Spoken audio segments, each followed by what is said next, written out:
up against SoaR Gaming, the finals here. I don't know if you expected to see these two in the finals, but this is what you're getting, and it's supposed to be a good one. And this is hype as hell, honestly. Like, the fact that Rival, being Rival from that team that nobody would have ever expected to make it this far, and now they're looking to contest as the #1 team for Masters LAN. That would be exciting. #1 team out of the Gauntlet, we should Gauntlet, clarify yes. right there. Yes. Of course, out of Europe, you already have Obey and Dignitas qualified for Masters. In North America, it's Eager and LG respectively. The first few bans are in, and it's all Guardians. Khepri out of Rival. SoaR immediately take away Kalas as Fafnir. And Rival, they don't want to see Andy on that Raw, banning it away. The Khepri is interesting. I haven't seen Jigs play Khepri in a while. He's always been on the aggro supports, Bacchus, Fafnir, Emir. But, you know, I guess that might be lack of information. You know, when you go and play in Europe to North America, you don't know what the other team plays. I think the Khepri ban is also just coming out because Rival don't like trying to deal with the timing as far as the ultimate is concerned, because if you're even a second too soon, they're getting out of there scot-free on the back of that Khepri. Last ban almost in here for SoaR Gaming, taking a good long think about it. Susano certainly on their minds, potentially even Bologna. I mean, is it worthy to ban that away from Deathwalker at this point? Yes. He's just been that good, worthy of a ban, but that's not the SoaR Gaming direction that they're going to go with. It's going to be Cirquet focusing out Ice Baby in that jungle, but Susano is available here for Rival. Cabrakan also open in this scenario, but it is going to be Susano for Ice Baby. Cabrakan, Scotty. That would be two standard North American picks that I could definitely potentially see them looking to pick up. Yeah. And if not that, then I would be thoroughly surprised, considering that every single team in NA has just been flabbergasted watching EU time and time again leave Cabrakan or Scotty open. Well, they've got both available to them. And the thing about SoaR Gaming and Cabrakan is that Homie FA has been playing this god ever since it became semi-popular, and he always just farms people with it. Now is a chance for Cabrakan to be a top-tier god, and Homie Faye has the opportunity. Is that a decent matchup up against Susano, or is Susano a little bit too slippery for Cabrakan? No, I actually think Cabrakan's very good versus Susano. I mean, he's very hard to kill in that 1-2 combo. But on top of that, how do you lock down Susano? CC, you need tons of it, and the Cabrakan does bring that to the table. And on top of that, you also have to keep in mind that with the Cabrakan-Scotty combination, the collision aspect, you're just stuck bouncing around for eternity inside of that wall. Ooh. And instead, it's going to be the Sylvanas, which we haven't seen a whole lot of lately, but I'm happy to see a Sylvanas pick coming through here. That's a very, very strong dueling composition. Early on Friday, Sylvanas was first pick, first ban all the time, and teams have just kind of steadily forgotten about the Guardian until right now when Jigs locks it in. I don't mind this pick because I don't know if Rival is going to take Cabrakan here for Deathwalker in that solo lane. I think that SoaR might think they can grab it right before this ban phase. 100%, I agree with that. That's so smart from SoaR. They know Rival doesn't want Cabrakan, has nothing to do with it. Played Bologna every game, a very aggressive solo laner every time.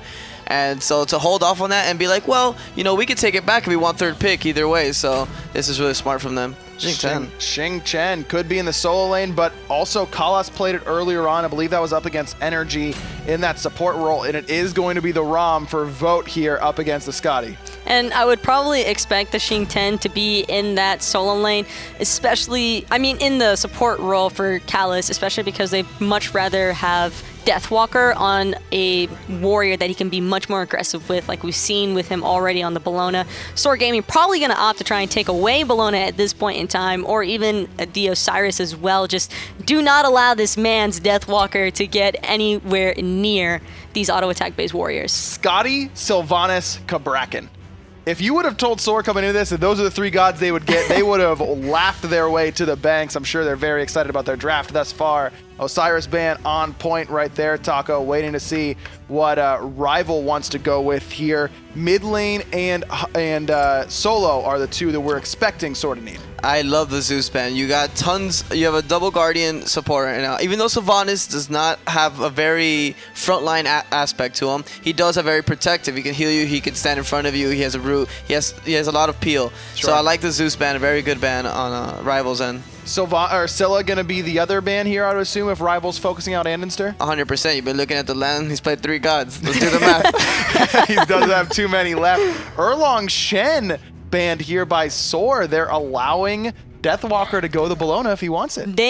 I imagine the mindset behind this is if they take away the Erlong Shen, they have a lot less spammability as far as a cripple is concerned, because when you are Scotty and Sylvanas, you don't want to be having to deal with an Erlong Shen constantly trying to pin you down, especially not when there's a Susano or a Rom with the snipes coming towards you. I get the Erlong Shen ban. I guess it's the Osiris one I'm a little bit more surprised by. I don't know if Deathwalker played it quite yet this weekend, and we played Erlong very well, and of course, we've been talking about his Bologna all weekend long. Either way, the rival Soul Laner is going to have a chance. The Zhang Kui ban also very curious coming out of Rival. Maybe they heard some rumblings about what SoaR wanted to do, but this leaves Scylla open for Andenster. In my opinion, I think this is lack of information from teams. You could watch the games, but Zhang? Andenster? Hello? I think they just think that NA loves that pick because Chaos is Chaos is sabotaging. The NA meta. Yeah, Chaos is sabotaging every other mid laner. Well, really helping them out, I guess, by getting Zhang Kui banned, even if they don't necessarily want to play them. Rival could be looking for a couple different things here. Mid lane is the obvious choice, and Deathwalker is still potentially looking for his god, though that Xing Chen could be going over to solo. I mean, the Cabrakan isn't a guaranteed jungle pick either at this. That's true. You always have to consider that Homefei could potentially just want something else, like a Fenrir even for the Scylla setup, or even the bots is available at this point in time. Thor, yeah, homie, the Iron Homie, he's got a sick Thor. Poseidon and the Bologna for Deathwalker. Another good draft coming out of Team Rival. Wolfie did play this Poseidon a little bit throughout this tournament, but didn't quite have as much success as he's been having on the Raw and Isis. Gonna have to take a look, see how the mid laner for Team Rival performs this time around. Think something that promotes the Poseidon pick is a Sylvanas. Sylvanas, what does he do? He heals. You try to keep the fight elongated. What does Poseidon do? He ends it real quick. That's a good point, and Sylvanas definitely gets hurt by slows like from the Whirlpool, but on the other hand, Cabrakan does not. Slow immune when using that first ability, so difficult to lock down that Guardian that can also do plenty of damage to you. Waiting on the last pick here for SoaR. Could be a jungler, or that could be Cabrakan's role. Could also be a solo laner for Fine OK. No Terra bans right now, but it's going to be the Raven. Here's a guy we haven't seen in a while. Why is that, Taco? Short. We got to get into game soon. Raven, he exerts lane pressure, but he doesn't necessarily do much else in the team fights. Well, he's going to have to try and handle that Bologna in the lane, and with the way Deathwalker's been playing, good luck. But if there's one person who could do it right now, it's Fine OK. Remember, only one death across all their games here at LAN coming into this one. Chapo, who do you think takes game number 1? It was up to me. I would just say SoaR. If I saw that team, I'd leave the game. Taco? I'm with him. If I saw that team, I'd leave the game, but we've seen EU versus NA before. We'll have to wait and see. Team Rival trying to continue their hot streak and punch their ticket as a top seed coming out of the Spring Gauntlet. Tom and Toli ready to take it away. Yeah, if I saw that team, I think I'd just leave the game as well. Scotty, Sylvanas, Cabrakan, Scylla, and Raven. When you see those strange gods that you haven't seen in a while, you just auto-assume that whoever picks them has something up their sleeve and it's going to work out. Very aggressive composition for sure out of SoaR Gaming. Team Rival, though, do have some tools at their disposal. Deathwalker playing the Bologna is going to be very obnoxious, trying to match Fine OK, who's going to have to defend that only that one death streak that so far that he has in the lane. Susano for the jungler out of Rival. Great idea, because he's been just killing it the whole time. You know, Ice Baby, he's basically hot. Nothing like his name refers him to. Yeah, that's one thing that I noticed, that Team Rival here, I think, as a unit, has been a bit stronger than SoaR has been showing us so far. But without further ado, let's get into it. It's SoaR Gaming versus Team Rival. These two teams are battling for the seeding at SMITE Masters. The winner will go on, and they will be the top card, and that will mean that they will head up against, I believe, Obey. Well, we'll see what's going to happen there, but they have to get through this best of 3 set first. Looking like there's not any crazy shenanigans going on at this point. Cabrakan starting off in that soul lane. Homie FA known to be playing a lot of aggressive gods generally. Haven't seen Cabrakan out of him recently, not too often. Well, I like the Cabrakan on Homie FA because it's a character that can be both offensive and defensive at the same time, a la Thor, Fenrir, and some of our more classic junglers. I talked about it on stream. on the cast, I said the Odin pick didn't really thrill me. When you have an all-time great, you don't give him something silly that he can't carry on. And then I yelled at him in person. I said, homie, you're a much better player. Why are you playing the Odin? He said, look, you know, I like Odin. And, you know, isn't it valuable to have a player that can do everything instead of just be one-sided? And I said, yes, of course, but at the same time, if I have a Stradivarius, I'm going to be playing some fantastic music. I'm not going to play The Devil Went Down to Georgia. So that's really what I'm looking at, is put Homie Efe on a character that he can do the heavy lifting, and I think that this character can do that unless he gets caught early. Very low is Homie Efe. Bludgeon's going to come down on top. There's the dash forward, and there's the kill. Ice, baby, takes down Homie bright and early. The rotation from Ice and Wolfie after they clear the mid-wave, invading speed, able to not only do speed buff, not only do fire giant elementals, but cut off the pathing as Homie Efe and Final K were deterred by just Deathwalker that contested the counter speed buff invade. And that's been the story so far. Deathwalker's been able to play like two separate people at the same time. Here he is on the Bologna that he's been so successful with so far. 2 assists scattered amongst the solo and the mid lane, and of course the kill going directly onto the jungler. Not too much else going on in the duo lane as we're seeing Vote with Callus, the Rom Xingqian matchup. I love the idea of the Xingqian trying to really limit some of the in-hand damage potential out of SoaR, because not only are you trying to focus out Scotty on Vedium, but that's going to hurt out Homie Efe in the mid to late game stages. And of course, Jigs with those AoE basic attacks in the duo lane, helping out the push, so he'll be able to stop that as well. This is the second time we're seeing the Xingqian support in this series, not this series, excuse me, but today here on this Sunday. Collis played a little bit earlier, and although I think me and Ducky asked for the Ares, the playstyle was very similar. He was just very aggressive, looking for a lot of damage and a little bit of control at the same time. Just having any option that's considered a beads burner. Xingqian not going to have the same effect in terms of an Ares where you have to use those beads against a no escape. However, Callus playing the Xingqian, you have the pancake flip, as you like to call it, being able to knock up and then root. That one ability has so much control that some players will actually opt to use the beads just to ensure that there's not going to take too much follow-up damage. Well, I like the fact that both Callus and Ice Baby have abilities that can not only stun, but also direct and toss people directly into whatever Wolfie is doing, most notably the Whirlpool, and of course, the Kraken. So when you have a big burst mage like that, it's really helpful to have players that can sort of alter the direction of the opposition, and that's what we're going to be seeing. However, across the way, it's no slouches. Annenster, the hard carry, the classic hard carry. Moving over to the mid lane, I think a lot of the spotlight has also moved over to Homie Efe in the jungle. But today, Sunday, it's been all about Andy coming through and crushing it, no pun intended, on the Scylla, and of course lighting it up on the Ra as well. He's been extremely potent and extremely successful on these mid mages since making his transition earlier in the year. He's back on his Ra bench. Saw so much success with this Ra sustained mage out of the jungler, former jungler, now mid laner. Gold Fury though, Team Rival, 4 minutes in, cracking it.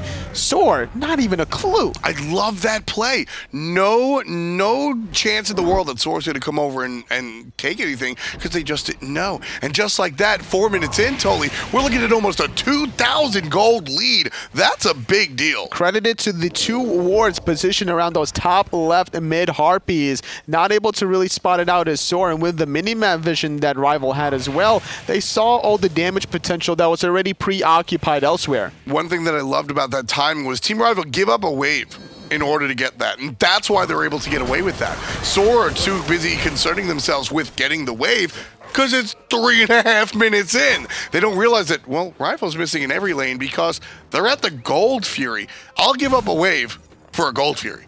Especially considering in Season 4, Gold Fury is worth more than Season 3. Not 190 gold starting and then about 9 gold per minute from that point on. And not only are you just losing away for about 2 or 3 players, but you're getting that back and then some for not only yourself, but the rest of your teammates throughout. And of course, the experience that comes along for the ride, certainly a big deal as well. As you can see, the experience lead in the jungle just about a level, and just about a level in the mid lane, as Wolfie hits a level 8 there on the Poseidon. And that's going to be a scary factor for Annister. You know, as you're using your Alma Monster, you're basically going to be stationary during the channel time of the landing of that ability. So that's going to be an easy target for Wolfie just to throw out that Kraken. And once Wolfie hits level 9, especially considering he's going into this early Spear of the Magus, Annister is going to take a lot of burst damage. I mean, that's the classic going back to, well, we won't say classic, but that's a little bit of a page turn back to when Raijin was popular in the meta. He would come out and bang on the drums and kind of just stand still.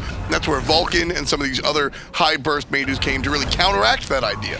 Scylla, a little bit less dangerous than the Raijin in her ultimate, but still certainly has that opportunity where she's just kind of chilling. And that's where Wolfie's going to go and try to capitalize off it, like you said. You say less dangerous, but at the same time, if those Alma Monsters connect for the kills and the executions happen, that's even more scary, just like Jigs. Oh, Jigs had the cute pull, but he puts himself in danger. Kalas goes ahead and gets credit for the kill onto Jigs, who was the one that initiated it. Homie just barely misses the ultimate, but ultimately, the kill goes to Team Rival. You know, right there, Jigs goes for the pull totally. I think just sometimes you see those supports looking for the stun or the pull just to really set a statement. Jigs didn't realize that there was multiple players there, and he sets himself up for failure. He tried to set his teammates up for success, but they were too far away from the follow-up continuation. Unfortunate death for Jigs, but it's still not that bad because he's going to have some defenses online now. Finishing off the reinforced shoes, having that mark of the Vanguard is going to be allowing him to be more resilient in these skirmishes. Not only that, as he gets these levels, the sustain from the Wisps is going to increase his health output. Team Rival still maintaining their lead, in fact growing it, and looking to grow it even more as they head towards the speed buff. Jigs brought down to half HP after just respawning. The lead right now for Team Rival just shy of 3,000 gold at 7 minutes, Tully. That means a lot. Well, you just hit 3K. Big deal for the blue team. Absolutely. Team Rival looking very strong very early on, and that goes to show that they've been planning for this kind of matchup here, which is why they prioritized the Susno in the first pick. They're very comfortable with this aggressive god on this jungler that's been adapting ever since Season 4. I caught it, but I'll ignore it. Really what it comes down to is the fact that Team Rival just have a number of tools to help Wolfie out, but also, sure, that's all well. Ice Baby has just been slaying it on the Susano. So as I say, feed the hot hand. Just give him what's working, make it keep on, just keep on keeping on. Team Rival beat the two-time defending world champions. Just keep doing it. Sometimes you just gotta never stop, never stopping. I mean, all right, listen, man. Keep on keeping on is a thing. Never stop, never stopping is not a thing. Sometimes you just gotta smite on. I mean, that's the truth. We can all agree on that one. So, Team Rival certainly trying to keep the pedal to the metal here. They don't want to slow down whatsoever. Jigs on the Sylvanas. They love this pick, but it just has not been as successful as I think SoaR had anticipated. Not at all. 8.5 minutes. Team Rival, very comfortable in the lead currently. They were looking for some invades early on. Not going to find anything too much as their own camps have a respawn. They're going to have to figure out what kind of pathing they want to take as this Goldfear is about to respawn in 10 seconds and the Fire Giant along with a Portal Demon spawning for the first time in about 1 minute. We'll see which direction that one goes in. Obviously, well, you know what? I won't say obviously. Team Rival have a 3,000 gold lead at 9 minutes, so maybe they will go for the 10-minute Fire Giant, but I don't think that's exactly to happen. Final K on the Robin selection. Uses the flip kick a little bit early. And because of that, Roma Invicta earns Team Rival kill number 3. Oh, the root into the crush, but nice beads to prevent the damage. Still going to get stunned out. I'm a monster, not on the mark, but the tremors making it very difficult. Ice Baby having to retreat. Oh my god, how are we ever going to get turned around on? Deathwalker can't find the kill. I love what Ice Baby did there. Moved, he came forward knowing the Cabrakan was going to ultimate, and then immediately went in the other direction. He had no intention of going in the direction that Homie FA blocked off. So there goes one ability. Understanding that the stun is going to come as well, jukes out of that one, and then seeing the mid laner at the corner of his eye, jukes away from that ability as well, the Alma Monster, and then finds himself out thanks to the Storm Kata, saving the dash for when Tremors comes. Figured out the whole situation, played it fantastically. Homi. Well, no juking or escaping for Final K, as he was the victim of that solo lane gank from Team Rival, and that was a nicely executed play from Rival, but a rather misstep from Final K because he used his immunity frames a little bit too early, still got hit by the Typhoon. I would have liked to see him use his ultimate just to get away from the Typhoon, and then upon expecting the Eagles rally, that's when you use the overhead kick, basically negating all that damage. Gold Fury being started one more time by Team Rival. This time Vedium knows, but he just can't do anything about it. Team Rival stretched their lead even further. It's 3-0, 10.5 in, and right now the gold is significantly in Team Rival's favor. We're looking at almost 5K, Toli. And 4,000 experience to boot. This is going to be interesting to see how SoaR can basically try to fight from behind here. In their earlier set against United, a little bit of back and forth action, but this time around, started things off very slow. So I want to talk about this Robin pick. Like I said, a lot of times we don't see characters because they're just not that strong. But at the moment, I think that there are very few unplayable gods in SMITE. And in fact, one of those gods that I would consider unplayable was played Apwash, and he was played pretty damn well. So we look at a character like Robin, as the blue buff is secured, and there's damage coming out as Homie Eve takes out Ice Baby. Deathwalker could be next, surrounded by 3 SoaR jerseys, but instead, he's got some support from his support and his mid lane, and that should be a disengage, and it will be. Final K on the Robin. Why do we see the beat 'em up guy?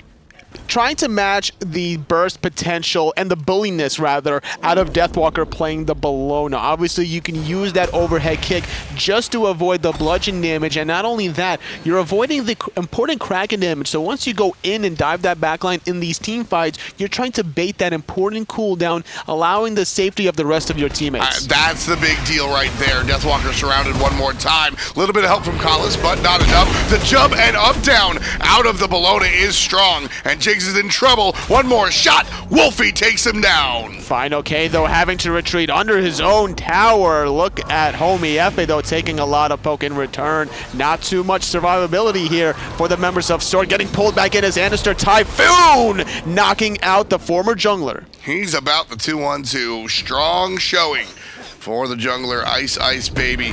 Deathwalker not going to let Final K live. And here, Ice Baby from around the backside. Nice heads-up play by Final K, but it's just a good showing. Deathwalker likely to fall down this time. Homie gets the kill, but a great play by Ice.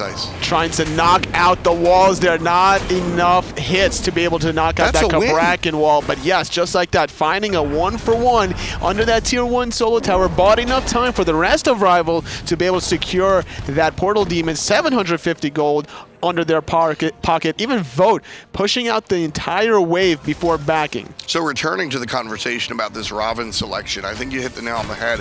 When you see a god like Poseidon start to dominate the meta, a lot of the choices that come through are gods that will directly counter it. We saw Lobster play Soul yesterday, immunity frames for the Kraken. We see Chang'e picked or banned in virtually every contest, immunity frames for the Kraken. Well, guess what Final K has on the Robin? Immunity frames for the Kraken. He was able to get away there, away from the Kraken for that reason, but later on died to some of the damage a little bit later. You spoke about the immunity frames on other characters such as the Chang'e. In the beginning of the Gauntlet, we saw so many bans of this god in the North American scene. Some picks here, some bans there in Europe, and now we have the North America versus the Europe best of 3 for seeding determination, and neither of these teams electing to ban or pick this dancer. You know, it's interesting.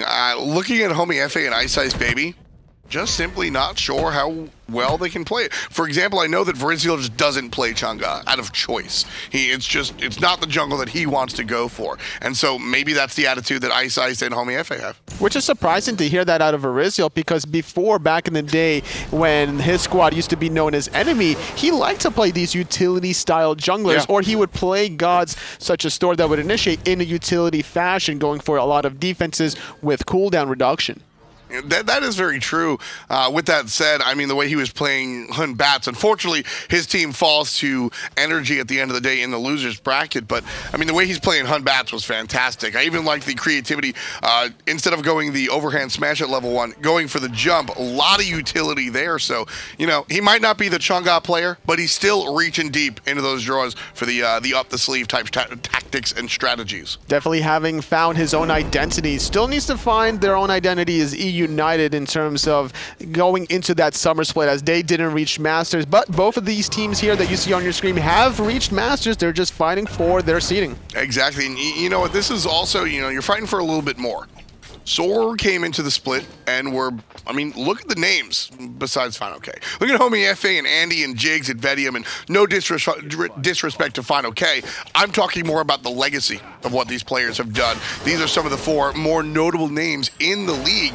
And then Team Rival, 5 up-and-comers. Kalis' claim to fame, being a substitute for Trixtank. So when you look at where Team Rival has been, where they've come, and where they sit now, this is so much less about seeding for the European team and so much more about telling the world and the fans of the SPL, we are the real deal. Vote for us for FP. Oh, blink initiation though. Cal is going to zone out homie FA, knock up into the root. I'm a monster by Inister waiting around the corner. And there it is, going to hit vote, but not for much. Still not enough damage on that mid-mage. And he's going to find safety in the mid lane thanks to the Sentinel, and that will be the end of that team fight.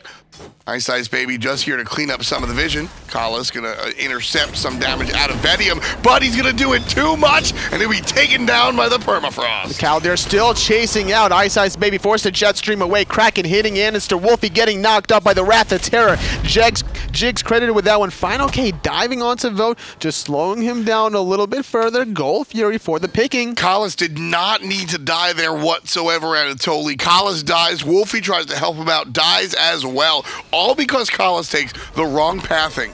The Gold Fury is going to go the way of SoaR, unless Team Rival can do something crazy, but they cannot. SoaR get the Gold Fury, Deathwalker tries, and Vedium punishes him. 2 kills in total for the Hunter. Finally, SoaR respond with a Gold Fury of their own. Now it's at around the 17-minute mark, putting themselves still in the driver's seat here. They're only down 3,000 gold. They've basically cut the deficit by about 2,000, and at this point, it's not a bad idea for SoaR to just stay grouped up here. They've been able to win a lot of these team fights so far this weekend, and as long as they don't fall too far behind in the experience department, they're still going to be able to swing things in their favor. And I want to take a moment to talk about relative gold and how important these leads are based on the clock. We're 17 and a half in and 11 kills with Rival owning 6 of them, and they're ahead by about, like you said, 2 to 3. Now, we made a really big deal about a 2,000 to 3,000 gold lead earlier on when it was 4 minutes.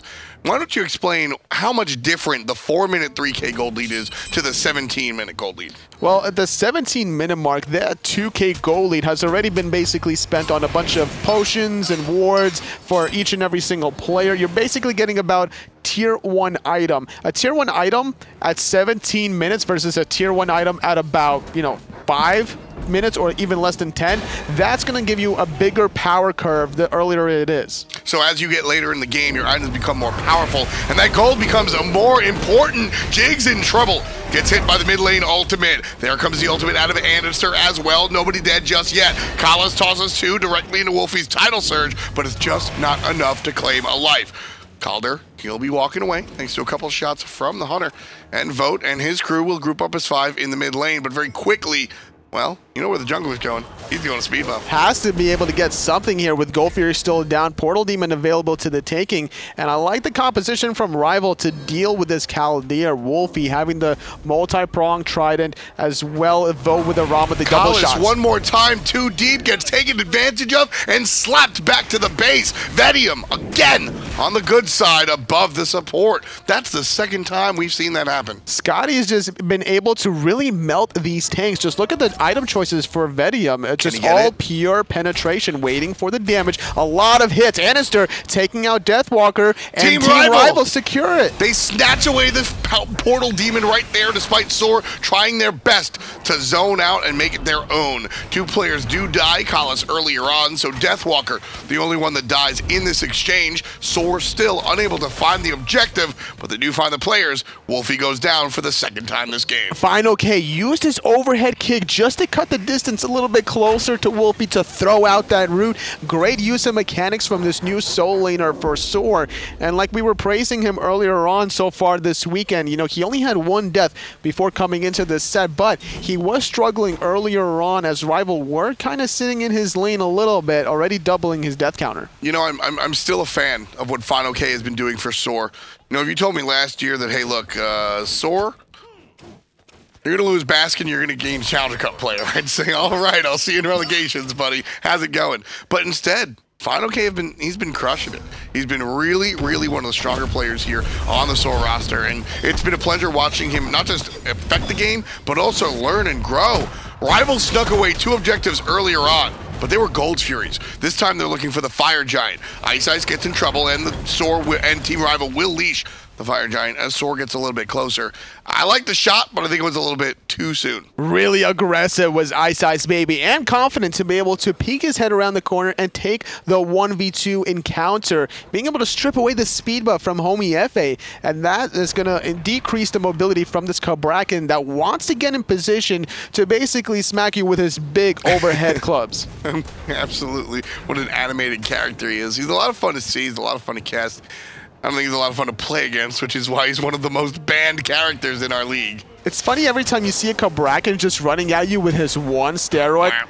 It seems like he's like kind of a seal clapping at you. We need a seal Cabrakan. We do not. Only if it's the guy. Only if it's the singer. That's what I want to see. I want to see Seal. I want to see Seal kissed by a rose. That's what I want to see. 21-21 on the clock here, folks. 8-6 as SoaR leading in the kills, but trailing in the gold. About 2,000 separate our teams, and with the Oracles going the way of the red squad, it's going to be 1,900 wave to wave. Pretty much an even game at this point, heading into the 22-minute mark between SoaR and Team Rival. With a little bit of a lead, it's insignificant at this point. Every single minute is making this 1,500 experience that less meaningful.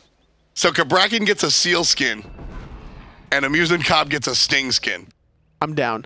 And he just goes around singing Desert Rose. I have way too much fun here. Aphrodite needs a kiss skin. All right, you know what? I'm with it. I'm absolutely with it. And right now, Team Rival, they have unfortunately watched their lead go on the side of SoaR. They were commanding this game before Tolly. And just like our cast sort of got out of control, the game got out of control for Team Rival. SoaR was able to snatch back a lot of the momentum that Team Rival was able to really handle earlier on. What do you think allowed SoaR back in this one? It was just the aggressiveness from Callus that didn't respect the damage from the Scotty. Wolfie's in trouble. He's got nowhere to go. And with the assistance from Ice Baby, it's going to help him out. But Andy takes down Wolfie. Deathwalker deals with Vedium, and it's a 1-for-1 so far. The chase for Ice Baby will still be going. Andy on his tail. Ice Baby knows it. Forces out the dash. The speed buff with the Susanoo passive allows the Ice Baby to escape and insert Gold Fury, however, being started out by SoaR, 4-on-4. Big med. Without Vedium, though, that's a lot of damage not being dealt. And that's going to be Bologna jumping right on top, getting a stun, hitting so many players with the bludgeon. And there's Callus with the washing machine, tossing 2 players directly towards the team. Not done yet. Ice Baby trying to find it, jumping over the crush, and homie FA relatively low. Vote. Basically, you're dead. Ice Baby takes it away, steals the kill from the Hunter, but I think he's fine. It's 4 in total for the jungle. No way to get away from Vote with a Fatalis and that ROM steroid proc. It's basically reminds me of the old Jingwei days whenever she had that Fatalis effect, being able to really chase you down, but without Jixer, it's only Anister, and he doesn't have his ultimate. Nah, with that, the Gold Fury goes the way of Team Rival one more time. That'll be their 3rd Gold Fury of the game. Their first one at 4 minutes, secretly taken away. With the Gold Fury, that puts Team Rival 5,000 gold in the lead here at 24 minutes. SoaR might have more kills, but Team Rival are able to take their lead and look for the next step. Okay, so now you're getting to the point where it's a 1,000 gold lead per player. That's going to be a substantial amount in terms of getting a tier 1 item and additional sentry wards. And these sentry wards will be placed around the Fire Giant where it truly matters in this mid-game here. The Portal Demon giving you the mobility that you need to be able to get out of a team fight and get back into it very quickly, especially once this Fire Giant gets started back up. I want to applaud Wolfie. Hold on, Deathwalker. All right. I really want to applaud Wolfie on this build. I absolutely love what the Poseidon brings out here. Power Boots and the Spear of the Mag is very, very early on. Obviously, the Whirlpool is going to stack up to 5 stacks on that Whirlpool, on that Spear very, very quickly. And plus having a very damaging support, that's going to amplify Xing Tian's damage as well. You got the necessary healing reduction and the Gem of Isolation. Love what this Poseidon is doing today. Having the damage with the penetration boots and the Spear of the Magus and going for a more utility style. Final K getting healed by Jigs. The rest of Rival still looking for a pick as they're basically flirting with the idea behind completing this Portal Demon. Halfway down is Fire Giant Jr. SoaR in the vicinity, looking to snatch it away. There's the leash, and there's the pull, there's the Kraken. That'll confirm it for Team Rival. There's the ultimate out of Ice Ice Baby as well, but Deathwalker Low himself gets hit by Andy, gets smoked by HomeFA.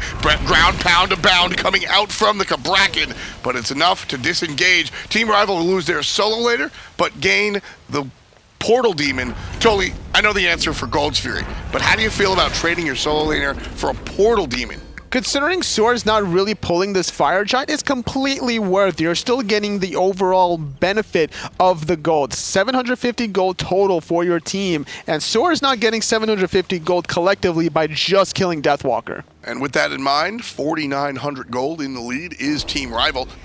Look at that graph. That's a story in and of itself. Up, down, up, down. This game has been not back and forth, back and forth. Instead, it's been 2 or 3 separate stages of either team running the game. And I really enjoy this one. And right away, Team Rival coming right on in here. And they're going to start with the Fire Giant. A couple of members from SoaR are local. And it looks like the guys on Team Rival not ready to full commit just yet. Just baiting out SoaR a little bit. The Calder got baited to the point to get off all those 5 hit markers. Could look to potentially look for more bait potential, but just now reviving and getting back into the thick of things. A Rival with a full 5-man squad against SoaR, looking for some kind of opportunity here. And what opportunity will that be? I think SoaR is going to be looking for a pick, most likely. They're down, but certainly not out of it. 5K is not a death sentence by any means. And I think SoaR certainly have to start looking for these 1 or 2 players that are left straggling. The tier 1 tower on the right-hand side was barely alive, so Team Rival pick up the 500 easy for that tower. Nice opportunity taking advantage of. SoaR couldn't really respond, but they're responding right now with a nice double knockup into the pull. Ice Ice Baby with a knockup of his own straight onto Jigs. And Vote's going to get credit for that one. Nice, easy play as the collapse from Team Rival just punishes the SoaR support. He's down for about 33 seconds. Wolfie, though, very low. Has to be careful with his mindset in terms of positioning around this team fight. Has to go back to the base before overstepping his boundaries around this Fire Giant. SoaR recognizing this, still posturing, considering they have oldest vision. 2 regular wards, 1 behind Fire Giant, 1 on the bottom side, even a sentry ward right next to it. Rival without any vision has to be mindful about how they engage. I like that CC coming out of the Scotty. Although if I'm HomeFA, I don't want the Hunter coming directly at me. Right now, HomeFA trying to figure out a good spot to go to. Team Rival, I love the split up, left and right side. Andy's backing. I wonder if Rival understand that. Well, I think Callus definitely caught it around the corner, being able to spot that out. Vo could easily try to look for the Fire Giant here. He has a really great late game build, finishing off the chin size and the executioner with the Ichabal. Not to mention, he has this attack speed steroid. We saw Rival flirting with the idea of Fire Giant. If SoaR even think about backing and Rival spot it out, they're going to go for this objective. Exactly. That's what that was a very dangerous situation for Andy to find himself in. But as soon as you see the teams fan out, now you're a little bit more poised to go ahead and back safely without anything really to worry about. So Oracles, the smallest of the objectives, will be taken. So SoaR gets the free vision over there on the Gold Fury side. Golfier has respawned. Now it's the 5th one available so far in the game. Neither team wanting to go for it. That's actually really interesting as Ice Ice finds himself in a bit of trouble. The huge burst. He's able to avoid the damage out of the mid lane, but the ground pound gets the better of him. Fire Giant is still dead. Team Rival pick it up as everybody else distracted by the lone jungler. Kalas might be in trouble. He picks up the dog and tosses him away, and he'll walk away clean and clear. Great ultimate too, because Kaldir ultimate was being procced. Anderson with the root into the crush. Second death for Team Rival. Vote and gets pulled back in from Jigs. Eagles rally in the backline. Deathwalker with a hot bludgeon. Vote with some snipes too. Needs to find a third for Vedium. Not on the mark. Nice little dodge away coming out from Vedium. Lovely play from SoaR as a unit. They get distracted and they take down the jungler while Team Rival deal with the Fire Giant. But they're able to get together and take out the support and really push Team Rival back. With that in mind, there are 3 people that still have the Fire Giant, and perhaps 3 of the more dangerous people. I was actually going to mention those 3 members of Team Rival with the Fire Giant. Your 2 hyper carry damage dealers on the form of Wolfie with the magic damage and Vote the late game Rom physical damage. Completing his 6th item, that Titan's Bane, having the 33% physical penetration in the late game. Great crush from Anister over the wall. And Vote's going to be in trouble. Dodges at least some of the damage out of Fine OK, and he's going to be controlled, followed up by the jungler. But everybody else from SoaR will be present, forcing the jungle away. Ice Ice Baby gets smacked by Homie FA. Cabrakan dealing a ton of damage, but Ice Ice Baby's still able to be safe. Getting chased by the dog, but ultimately Kalas will protect him. Nobody dies on the side of Team Rival. No, but SoaR do secure the portal. Demon Anister a little low, having to back to base. Could easily look to go back into the thick of things. This Golfier has still been standing for quite a while, considering how many times this objective has been completed thus far. I'm surprised that neither team has looked at it. Well, that's what SoaR's doing right now. Half HP on the Gold Fury. And, well, this looks like the 4-minute Gold Fury that Rival had. Nobody is anywhere near it. And it goes down. If a Gold Fury falls in the woods and no one's there, does it make a sound? I don't know, but it still certainly winds up on the grass. SoaR cutting the lead just a little bit. Now trailing by just underneath 4K. Well, Rival still with Fire Giant for another minute and a half. They're looking to push down this dual lane tower. Kalas leading the charge, making sure that they have this vision control between the red and the purple, allowing the safety net, not allowing any flank opportunity for SoaR Gaming as Tier 1 gets absolutely melted. Tier 2, the next in line for Team Rival. I really need to see Team Rival successfully take this one. Let's listen in with Rival as they attack SoaR's Tier 2. So they're just staying from the side. I have a lot of regen, so it's fine. Okay. Can you? What is Scylla? Oh, she's around the red. I have ult up. Just wait for my... I have everything up. Just wait for me to get full HP. Like, we can win poke if I'm the one taking the poke. Like Scotty's gonna have the shit though. Yeah, Scotty will get his shit up there. We should go in then, like this way. Okay. They're coming to you, they're coming to you, be careful. Scotty and Cap Boots. Scott, I'm just zoning Scotty out. Nice kill. Cap's on the side. I'm on me for mid. I'm coming. Group for mid. I pop chill. Fight. Yeah, Scotty. Cap's gonna be taken. Cap. Get Cap. Get this motherfucker. Scotty. I'm back. Quite long. Careful for the Scylla. Like, we can die here. We have to, I'll zone her. I'm just gonna run into her. Yeah, okay. Tank. Go fast. She's going around. She's going this way. Okay. I don't think we can end. We can't end. No, just back. Nice. Get mid tower. Can regen from fire. Yeah, we're regening, so it's fine. Oh, okay. Well, I'm not. Oh yeah, you just feel shield, you mean? Yeah, okay, I'm not regening either, so... I tank this shit. It's gonna be... We can't board the last. I really love what Team Rival was doing there. That one of the louder voices you were hearing was Deathwalker. And what he was saying was, yo, listen, I can take the poke. You can poke me as hard as you want. I'm going to regen it because of the Stone of Gaia. Of course, he had the Fire Giant, but he said, look, let me get in front of you. I'll take the poke. As long as I'm the one with the poke, my HP 5s can heal it up and we can deal. Without any sustain options for Team Rival, you have to be creative about how you take some of these encounters and recognizing the regen from Deathwalker, as well as Kalus's HP 5 from the Thebes. Right. And you have the Sovereignty, and you're going to have your passive on the Xingqian. So truly, either one of those tanks could be able to absorb and sponge a lot of the damage coming out of SoaR. Look at that last item that Poseidon just picks up, Tully. Oh, God. It's going to be that magical protection, Bulwark of Hope. We see this item few and far between. It used to be very, very popular. Now comes out only in moments where there's a god that can kind of one-shot you. I like the idea because if we look at the player damage charts, Anister is at the top of it for not only his teammates, but in the whole entire game. If you mitigate the crush into the Amma monster and you survive it, you're preventing that execution to not only keep yourself alive, but to keep the rest of your teammates alive as well. Fire Giant half HP will be leashed by the guys on Team Rival as SoaR get a little bit closer. Collins goes deep, tosses Vedium right into the Kraken. Wolfie on top of it, out of control. 3 kills for the mid lane. And he drops his ultimate, and Ice drops him. Vote drops the jigs, and this one looks like it's all Rival. Double kill for the Hunter. 17-12, Rival on the march. They're looking so strong. They took out Energy Esports earlier on, 2-1. They win the first game here against SoaR Gaming, celebrating in the skies. Vote laying down the artillery. This is some of my favorite stuff